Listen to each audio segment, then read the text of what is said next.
Bismillahirrahmanirrahim.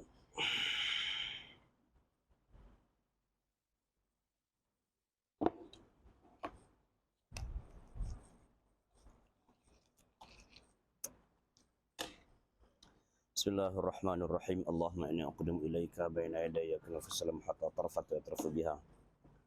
Ahlus samawati wa ahl ardi ka syafa'an minka ka'in aw qad kana uqaddimu ilaika baina yadayya zalika kullih. Ya. Bunyi. Tapi tak sampai.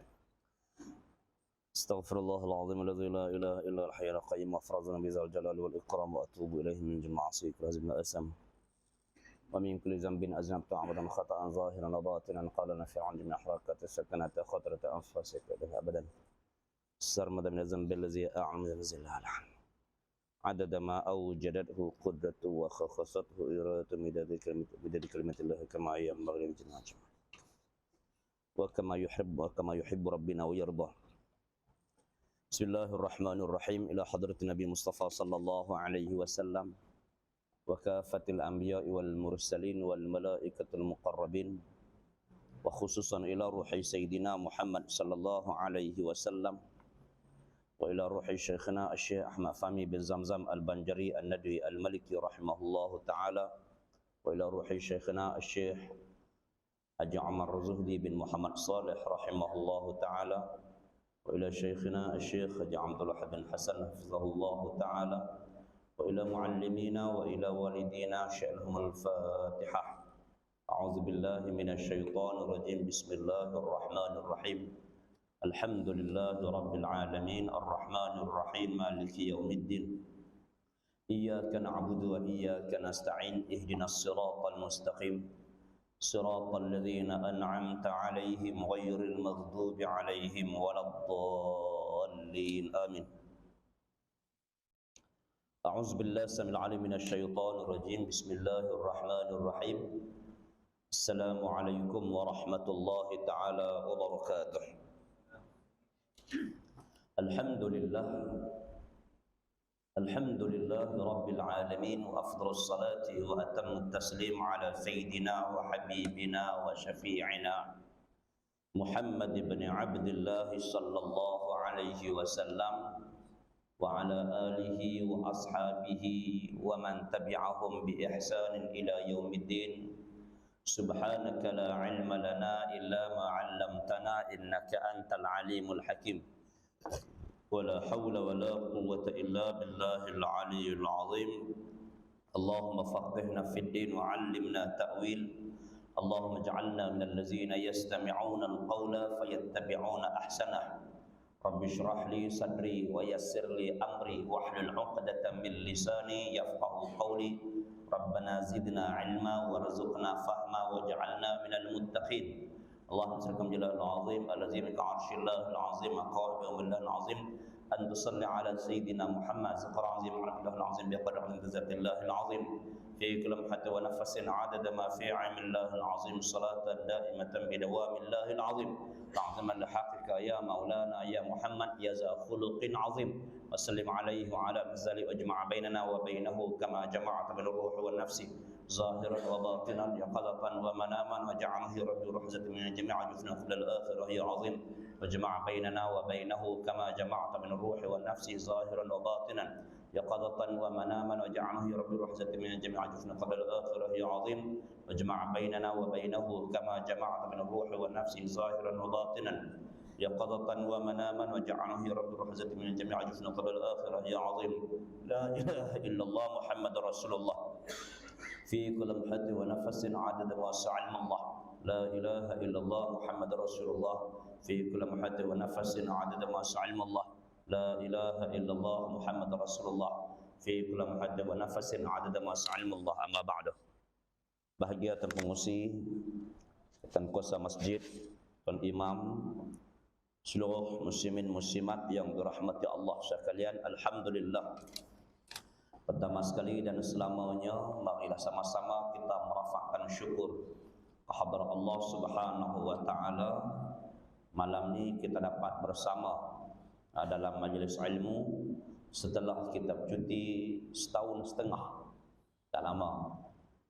Sampai bertukar PM Daripada PM apa Sabri, Ismail Sabri kan, sehinggalah PM dah pada hari ini. Tu kata sampai 2 kerajaan.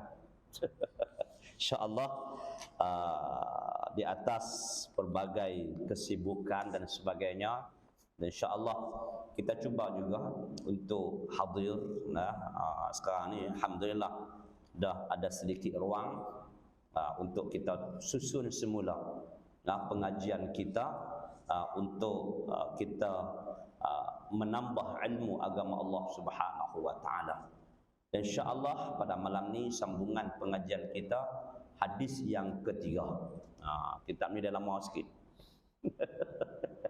Kitab yang lepas tu setahun dah.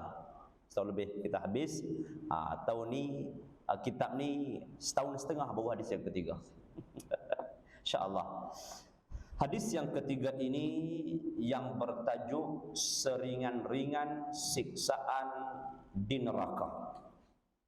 An Nu'man bin Bashir radhiyallahu anhuma qala sami'tu Rasulullah sallallahu alaihi wasallam yaqulu inna ahwana ahlin nari azaban yawmal qiyamati la rajulun yudha'u fi ahmasi qadamayhi jamratani yaghli minhuma dima'uhu ma yara anna ahadan ashaddu minhu azaban wa innahu la ahwanuhum azaban. Al-muttafaqun alaih. Daripada Nu'man bin Bashir radhiyallahu taala anhuma berkata, aku mendengar baginda Rasulullah sallallahu alaihi wasallam bersabda, sesungguhnya seringan-ringan siksaan penghuni neraka pada hari kiamat ialah seorang yang akan diletakkan di bawah tapak kakinya dua buah bara api neraka sehingga mendidih, yakni dari sebab panas kedua bara api tersebut otak yang ada di kepalanya. Dia tidak menyangka bahawa ada orang lain yang lebih dahsyat siksaan daripadanya, padahal dia adalah orang yang paling ringan siksaannya. Ini sebagai satu untuk mengetuk hati kita. Tajuk kitab kita adalah Penawar Hati. 40 penawar hati. Jadi 40 hadis penawar hati ini banyak perkara untuk nak mengetuk hati kita, supaya Rasulullah sallallahu alaihi wasallam memberi peringatan kepada kita semua sebagai umatnya yang disayangi, yang dikasihi, sehingga baginda Nabi sallallahu alaihi wasallam sentiasa menasihatinya supaya umatnya tidak mendekati neraka. Neraka ni adalah untuk orang yang sesat. Siapa orang yang sesat? Orang yang tidak menemui jalan pulang ke syurga. Sebab kita ni semua adalah manusia yang Allah Subhanahu wa taala menciptakan kita. Tok nenek kita dulu yang pertama Nabi Allah Adam alaihi salam. Jadi Allah ciptakan Adam di mana? Dalam syurga. Ambil tanah daripada bumi dan diciptakan di syurga. Setelah itu Allah menciptakan Siti Hawa daripada tulang rusuk Nabi Adam juga di dalam syurga. Kemudian kedua-duanya dicampak turun ke dunia. Bila dicampak turun ke dunia ini, maka kedua-dua mereka ini daripada Adam dan Hawa membiaklah makhluk Allah Subhanahu wa taala yang disebut sebagai spesies manusia. Tak kiralah kamu suku apa, tetapi kita semua adalah spesies manusia. Kemudian daripada spesies manusia ini yang Allah Ta'ala beri akal dan Allah Subhanahu wa Ta'ala beri nafsu. Dia ada akal, dia ada nafsu. Maka setiap kali kita nak melakukan amal ibadat, terlebih dahulu kita kena lawan hawa nafsu kita. Nafsu tu pula kita kena ingat, dia adalah ejen syaitan. Setan ni adalah musuh kepada kita. Sebab tu setan dia ini telah bersumpah depan Allah Subhanahu wa taala akan menyesatkan manusia sehingga manusia ni semua dia target, sasaran dia target untuk menyesatkan manusia, semua manusia untuk ke neraka. Ni kerja setan. Maka setan ni antara makhluk Allah Subhanahu wa taala yang pandai. Alim setan ni. Sebab tu setan ni dia adalah guru kepada para malaikat. Hebat setan. Guru kepada para malaikat dan dia telah menyesatkan manusia. Dah berapa ramai dia telah menyesatkan manusia daripada Nabi Adam sampailah kepada kita pada hari ini. Kita baru hidup berapa hari? Kita baru hidup atas dunia ni berapa hari? Hari ni khutbah Jumaat tajuk apa? Penuaan orang tua. Untuk penuaan untuk orang tua yang Allah Ta'ala dah bagi dah tempoh hidup di atas dunia ni. Ada yang 100 tahun, ada yang 70 tahun, ada 60 tahun dan sebagainya. Kemudian baru usia tu kita hidup muda lagi muda lah. Dan setan ni dia menyesatkan manusia bukan 100 tahun, beribu tahun dah daripada Nabi Adam sehinggalah kita pada hari ini. Sebab itu setan adalah yang sangat pakar dalam untuk nak menyesatkan manusia. Antara setan dia memainkan peranan, dia adalah guru. Dia kan orang alim, dia kan makhluk alim. Sebab tu ulama menyebut bahawa malam lahu syekh fasyaitanu syaikhu. Sesiapa yang tidak ada guru baginya, maka setanlah guru dia. Sebab tu kita kena belajar, kita kena ada ilmu. Ilmu ni pula bukan baca, tapi kita kena berguru. Sekadar baca, kita sekadar mendapat maklumat, itu sahaja. Tapi untuk nak beramal, berat. Tapi setan dia akan sentiasa menghasut manusia, terutama dalam bab ibadat. Antara dia buat bagaimana? Dia buat bagi was-was manusia. Yuwaswisu fi sudurin nas. Ini kerja setan. Dia was-was manusia yang terutama berkaitan amal ibadat. Bila manusia melakukan amal ibadat, kadang-kadang ibadat tu tak betul. Cara buat tu tak betul. Kadang-kadang batal ibadat tu, tapi setan kata betul dah tu. Contoh dia solat. Ni contoh tak berlakulah dekat Semerah Padi ni. Tak berlakulah kat sini sebab sini semua husnul khatimah insya-Allah. Jadi dia berlaku belah Zimbabwe. Dia berlaku kat belah sana, Mongolia, dia berlaku di sana. Bagaimana?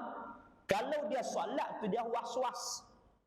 Dia angkat takbir usolli Allahu akbar, bergerak sampai mimbar bergegar. Tapi setan kata apa? Betul dah tu, betul dah tu, betul dah tu. Sedangkan solat itu dah batal dah. Sampai bergegar-gegar. Dia solat di depan ni tapi bergegar mimbar. Nak kata dia punya takbir tu. Begitulah amal ibadat yang lain. Jangan kita duk berasa tak apa kot, betul dah kot. Itu semua bisikan setan. Sebab tu kita kena buat ibadat ini, kita kena ada berguru. Guru ni pula menerima ilmu turun-temurun daripada baginda Rasulullah sallallahu alaihi wasallam, turun sampailah kita pada hari ini. Maka guru kita mengajar bagaimana kaifiat melakukan amal ibadah kepada Allah. Itu kita kena ingat. Boleh faham? Jadi Allah Subhanahu wa taala memanggil manusia semula, kamu pulanglah kamu ke kampung asal halaman kamu di mana? Syurga. Allah panggil semula. Kamu nak balik syurga, kamu ada plan, kamu ada map dia. Kalau kamu ikut map dia betul, maka kamu akan sampailah ke syurga. Kalau kamu tak ikut map dia, kamu tak ikut laluan yang mana yang ditunjuk oleh Allah Subhanahu wa taala, kamu tak akan sampai syurga. Mana map dia, mana laluan dia, mana petanya? Petanya adalah Al-Quran. Petanya juga adalah guru-guru yang terima turun-temurun ilmu daripada baginda Rasulullah sallallahu alaihi wasallam. Itu maka ulama menyampaikan ilmu, maka ini yang kita kena ikut. Jadi perjalanan kita menuju ke syurga satu perjalanan yang jauh. Bermula daripada alam ruh. Ketika Allah bertanya kepada kita, alastu bi rabbikum? Itu mula dia. Kemudian kita berpindah ke alam zuriat, kita duduk di tulang sulbi ayah kita. Kemudian kita berpindah ke alam rahim, duduk dalam rahim mak kita sekejap, kita transit di situ. Selepas daripada alam rahim, Allah keluarkan kita di dunia ni sekejap. Tak lama, 100 tahun, 80 tahun, 60 tahun, 40 tahun gitu je. Kadang-kadang ada yang tak sampai tara tu. Ya Allah ambil lebih awal. Tempoh ini adalah tempoh yang mana yang sangat singkat. Sebab itu tempoh ini adalah untuk kita melakukan ibadah kepada Allah Subhanahu wa taala mengikut syariah baginda Nabi sallallahu alaihi wasallam. Faham tak? Jadi dalam kita buat ibadat, tempoh yang singkat ini sebab tu Allah Taala sebut dalam Al-Quran, Bismillahirrahmanirrahim, wal 'asr innal insana lafi khusr illa alladhina amanu wa 'amilus shalihat wa tawasaw bil haqq wa tawasaw bis sabr. Demi masa sesungguhnya manusia itu berada dalam kerugian. Illa alladhina amanu, kecuali orang yang tak rugi ialah orang yang beriman. Sebab tu kita kena jadi orang yang beriman, kena belajar tauhid. Wa amilus salihat, dan beramal dengan amal yang soleh. Yang ni kita kena belajar, kita kena amal. Sebab tu bila kita beramal, daripada akil baligh, Allah beri tempoh kita untuk kita buat ibadat. Sampai bila? Sampai kita mati. Bila kita dalam tempoh itu kita buat amal ibadat, dan malaikat sentiasa bawa naik amalan-amalan kita. Daripada pagi tadi kita melakukan amal ibadat, daripada subuh tadi sehinggalah maghrib tadi, malaikat angkat naik. Ini sambung pula malaikat pula yang shift malam pula buat naik pula yang malam, ibadah kita malam. Daripada selepas daripada maghrib sampailah subuh esok, bersilih ganti. Daripada pagi tadi kita buat apa? Kita solat fardu, kita solat sunat, kita baca Quran, kita selawat, kita zikir, kita sedekah, kita wakaf, kita buat macam-macam, bantu orang, tolong orang dan sebagainya. Kita telah melakukan amal ibadat. Kemudian daripada amal ibadat itu akan dipersembahkan kepada Allah Subhanahu wa taala. Dalam nak bawa bertemu dengan Allah Subhanahu wa taala, Allah putuskan malaikat, 7 malaikat untuk scan apakah seseorang itu melakukan 7 kesalahan. Kalau dalam tempoh sehari itu dia melakukan kesalahan, maka dia akan di-reject amalan tu. Kamu solat sunat, kamu solat fardu, kamu baca Quran, kamu selawat, kamu itu ini sebagainya, semuanya di-reject kalau kamu melakukan 7 kesalahan. Panjanglah 7 ni. Kalau saya boleh sebut sikit. Antaranya ialah dosa mengumpat. Kalau kata kita mengumpat orang, maka sia-sia amalan kita. Satu. Yang kedua, hasad dengki. Kita ada hasad dengan orang, juga di reject. Yang ketiga, antaranya lagi yang ketiga ialah kita ni ada takabur, sombong. Buat ibadat tapi sombong. Yang keempat antaranya tidak ada ihsan. Kita buat tidak ada ihsan dengan manusia. Yang kelima di antaranya juga iaitu kita melakukan amal ibadat itu untuk dunia. Tak ada, habis reject. Yang keenam, kita buat amal ibadat itu juga iaitu ada riak.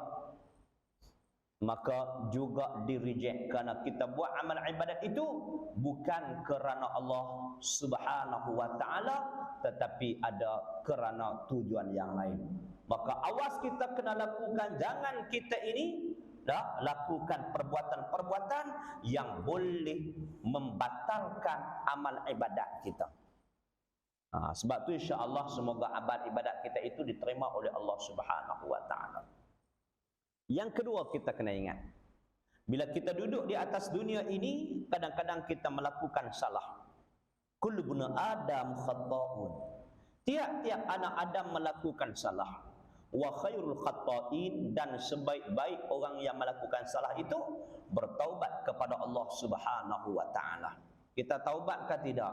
Kita taubat. Adakah taubat kita diterima oleh Allah Subhanahu wa taala? Kadang-kadang kita taubat tapi kita dok berasa taubat kita tu Tuhan terima dah. Sebab apa? Sebab setan dok bisik. Betul dah tu kamu taubat cara macam tu. Cukuplah tu. Itu bisikan-bisikan setan. Maka akhirnya apabila kita mati dikhabarkan bahawa kita pernah melakukan dosa dan kita kita bertaubat kepada Allah, tapi taubat kita satu pun Tuhan tak terima. Habis, jadi kita bertemu dengan Tuhan dalam keadaan seorang yang mendosa, berlumuran dosa. Yang kedua juga kita takut didatang kepada malaikat, malaikat beritahu kepada kita bahawa segala amalan yang kamu lakukan itu satu pun Tuhan tak terima. Sebab kamu melakukan kesalahan-kesalahan. Kamu rajin ibadat tapi kamu rajin mengumpat orang juga.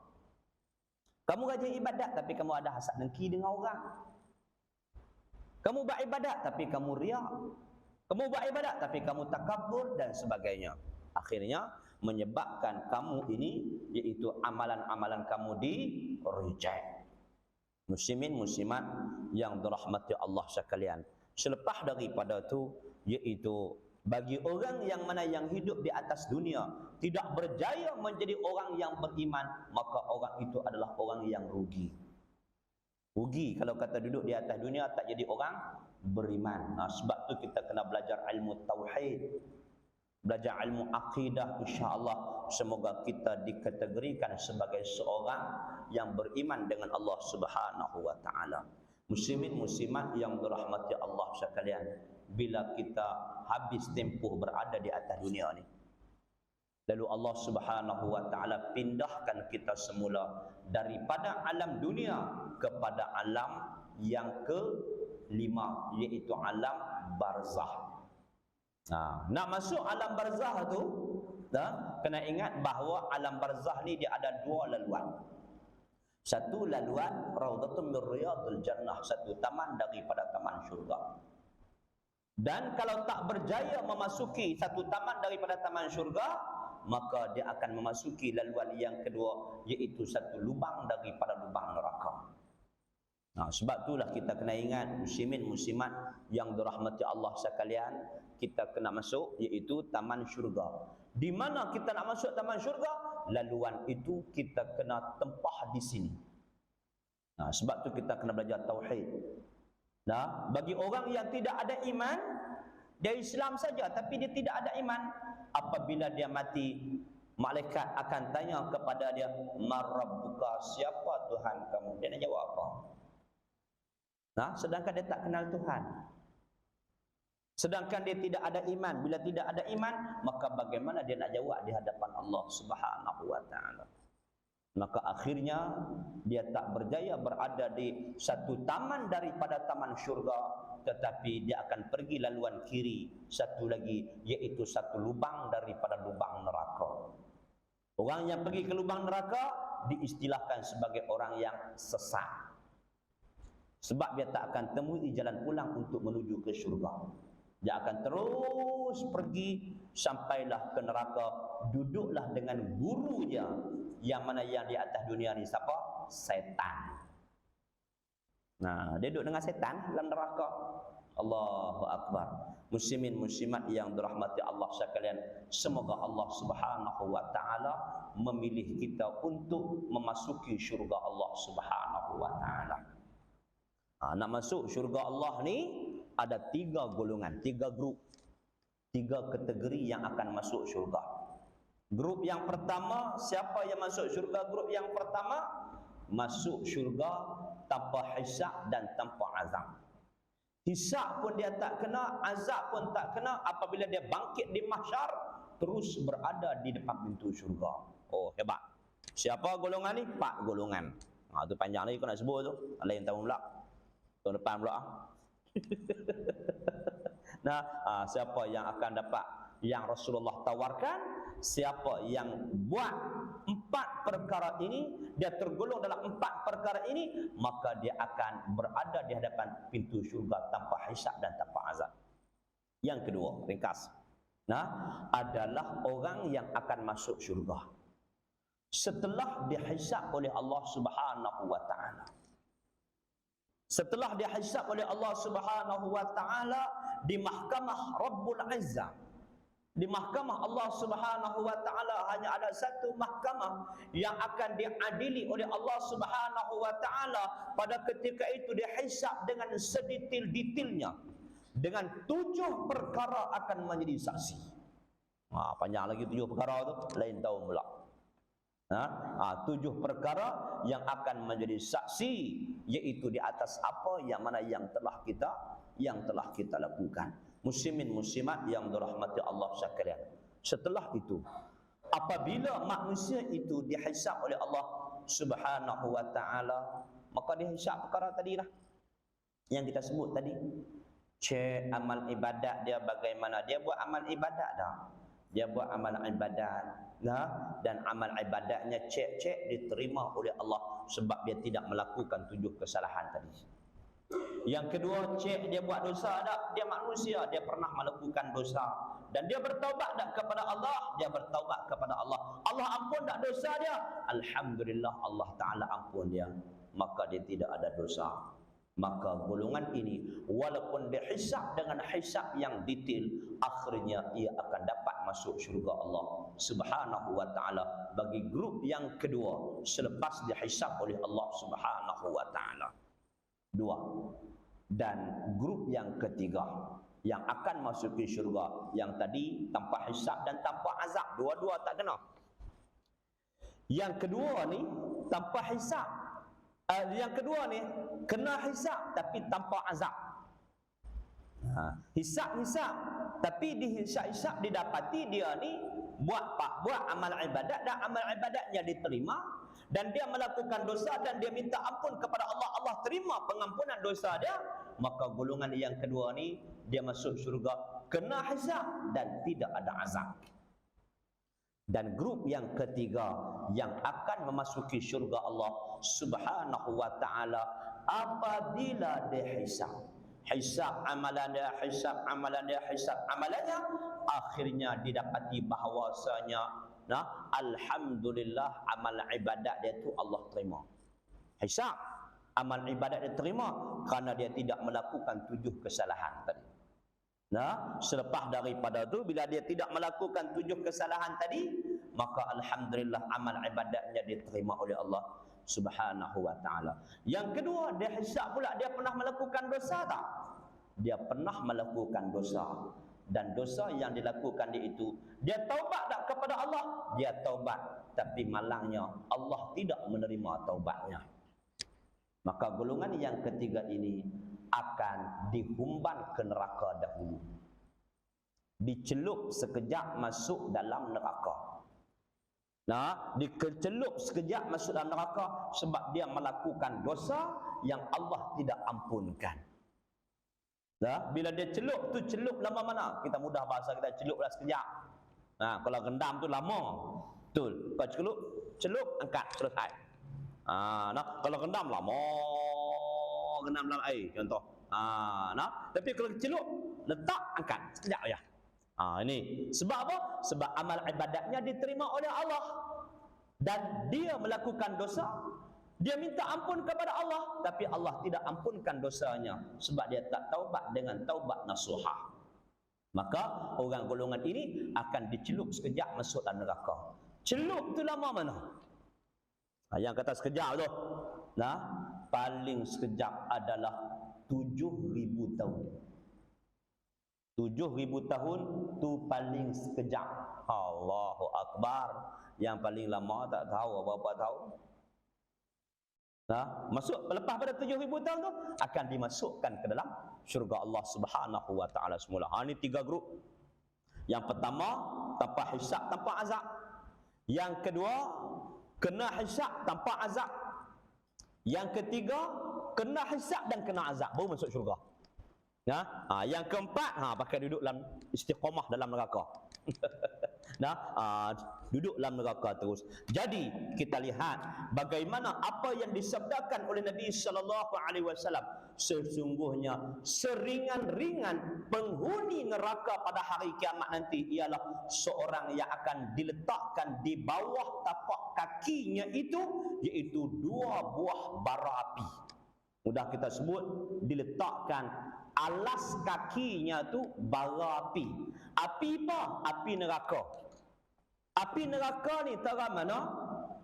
Allah Subhanahu wa taala ciptakan api neraka yang disebut oleh malaikat Jibril menceritakan kepada Rasulullah sallallahu taala, khalaqallahu taala nar. Allah taala menciptakan neraka. Al-qadaha al-fa'amin, dibakar, maka dibakar api neraka ni selama 1000 tahun. Bakar, biar duduk nyala macam tu selama 1000 tahun. Nah, hatta ihmarat, sampai api neraka tu jadi merah. Merah bersangatan merah. Semua aqdaha al-fa'amin, kemudian bakar lagi 1000 tahun lagi tambah. Jadi 2000 tahun dah. Sehingga api neraka tu menjadi bertukar warna daripada merah kepada putih. Putih ni dia kuat lagi. Kemudian dibakar semua al-qadaha al-fa'amin, dan dibakar lagi selama 1000 tahun lagi. Sehinggalah api neraka tu jadi hitam. Merah bertukar putih, bertukar hitam. Hitam tu macam mana? Seperti mana hitam malam. Malam kan bila kita tutup lampu gelap tak? Gelap tak nampak apa? Itulah keadaan diumpamakan api neraka, bahkan lebih gelap daripada itu lagi. Panas dah api neraka, sangat panas. Ketika mana Allah perintahkan kepada Jibril, wahai Jibril, kau pergi ambil api neraka untuk beri kepada manusia, bagi kepada Adam, untuk Adam jadikan bahan untuk nak masak makanan. Lalu pada ketika itu Jibril pergi bertemu dengan malaikat Malik Zabaniyah. Tanya Malik Zabaniyah, Allah perintah supaya ambil api neraka untuk beri ke Adam sebab api tak ada. Ada api tu je. Ada api kat situ, kat lain tak ada api.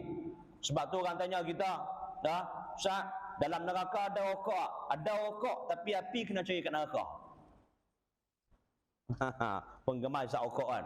Dia isap rokok sungguh. Kata tak ada rokok tak boleh duduk Ustaz. Rokok ada dalam syurga. Rokok ada tapi api tak ada. Muna api kena pergi kat neraka. Mu nak cucuh api, nak cucuh juga apa ni, rokok kamu tu kena pergi kat neraka. Tu tempat kamu cari api.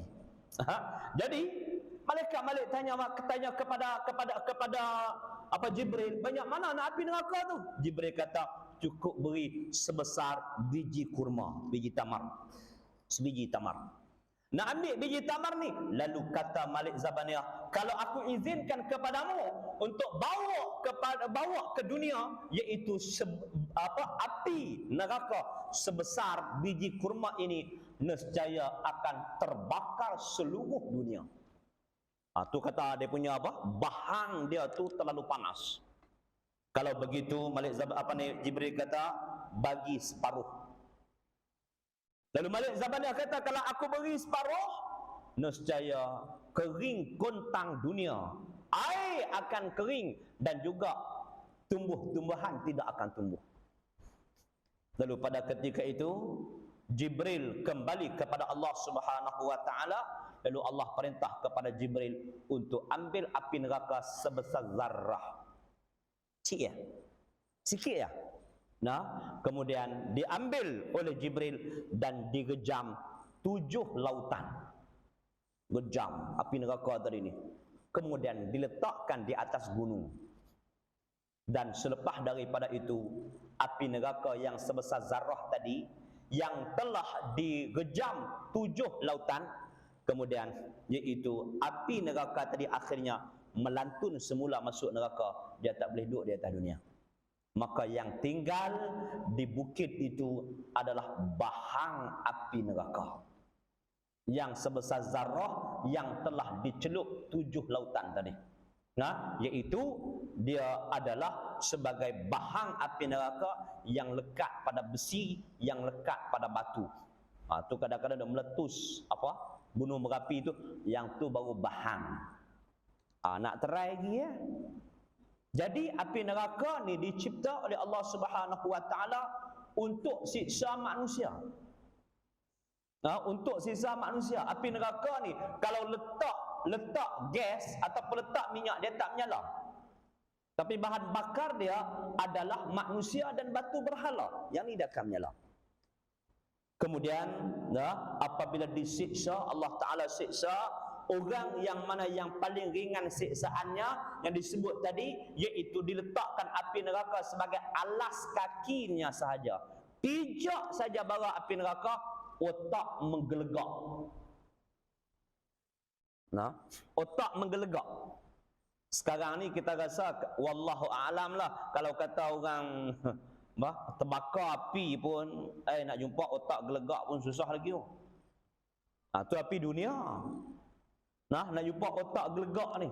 Tetapi apabila api neraka ini hanya letak di alas kaki sahaja, otak dah menggelegak. Sehingga apa yang berlaku, kata baginda Rasulullah sallallahu alaihi wasallam, apabila otak menggelegak itu, dia tidak menyangka bahawa ada orang lain yang lebih dahsyat siksaan daripadanya, padahal dia adalah orang yang mana yang paling ringan siksaan. Dia berasa Allahu Akbar, teruk sangat dah ni, baru pijak api neraka, otak dah menggelegak. Azab yang mana yang sangat teruk bagi dia, kata. Sedangkan dia kata tidak ada orang yang lebih berat daripada aku azab, sedangkan dia adalah yang paling ringan itu. Dia berasa dia paling sakit. Tak ada lah sakit yang mana yang dia rasa pada ketika itu yang sangat sakit. Tapi dan dia mengatakan bahawa, merasakan bahawa orang lain kena siksa tapi tak seteruk aku. Hakikatnya dia paling ringan.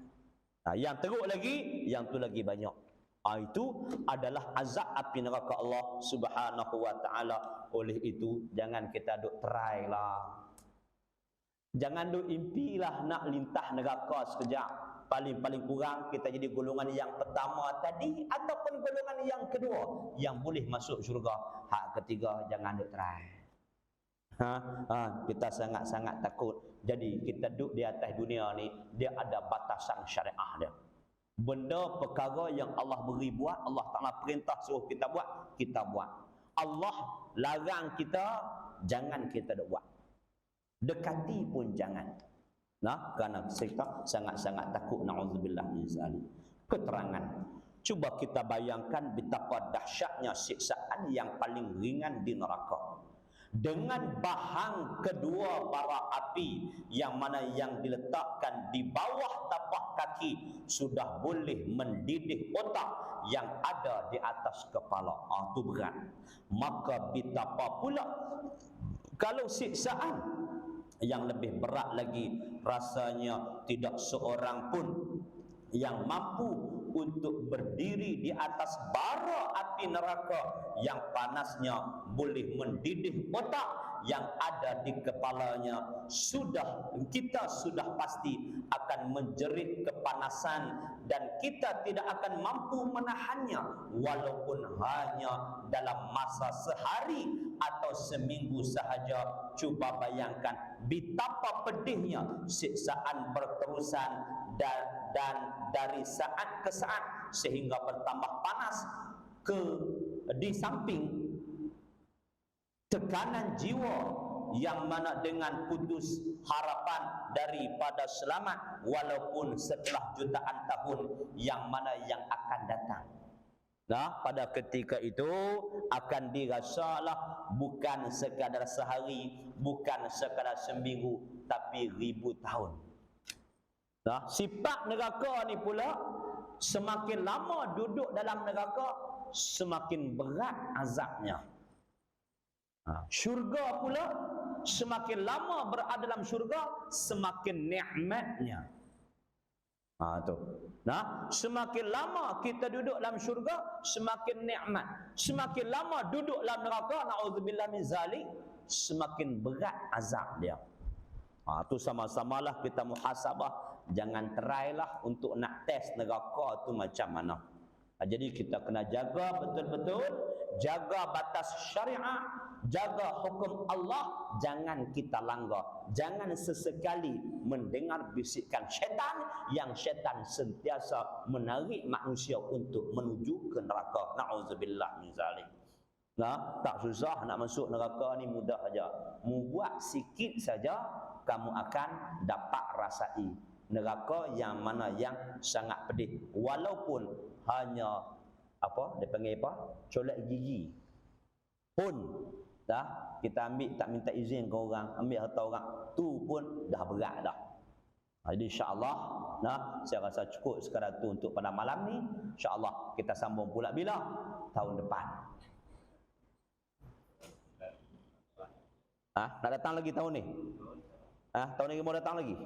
Mari lagi. Sekarang pun dah bulan 12 dah. Tak mari tahun ni. Kita mari tahun depan insya-Allah. Tahun depan kita sambung pula hadis yang keempat. Merompak sebilah kayu siwak sudah boleh membawa masuk ke neraka. Hanya kayu colek gigi sahaja boleh melayakkan seseorang itu dihumban masuk neraka. Insya-Allah kita sambung tahun depan. Wallahu alam. Sekadar tu Allah Subhanahu wa taala alam.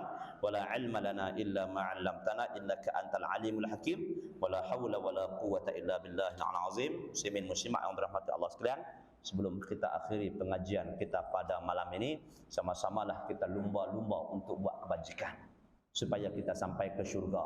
Antara kebajikan yang kita dedahkan, yang kita bentangkan pada malam ini insya-Allah ada tabung puitis. Sama-samalah masukkan sumbangan kita dalam tabung itu sebagai untuk iaitu melancarkan kerja-kerja dakwah di bumi Sarawak ini khususnya insya-Allah. Pakak-pakak sama-sama bubuh sumbangan. Tak mampu bubuh sikit, bubuh banyak. Insya-Allah. Nyesal orang tak bubuh. Insya-Allah. Sekadar tu wallahu alam. Assalamualaikum warahmatullahi wabarakatuh. Allah ftahna fatul arifin kama fatahtaha ala anbiyaika wa awliyaika. Minal mutaqarrin sallallahu alaihi sayyidina Muhammad wa ala sallam walhamdulillahi rabbil alamin. Assalamualaikum warahmatullahi wabarakatuh. Subhanakallahumma hamdika asyhadu an la ilaha illa anta astaghfiruka wa atubu ilaik. Bismillahirrahmanirrahim. Wal 'asr innal insana fi khusrin illa alladhina amanu wa 'amilus solihat wa tawassaw bil haqq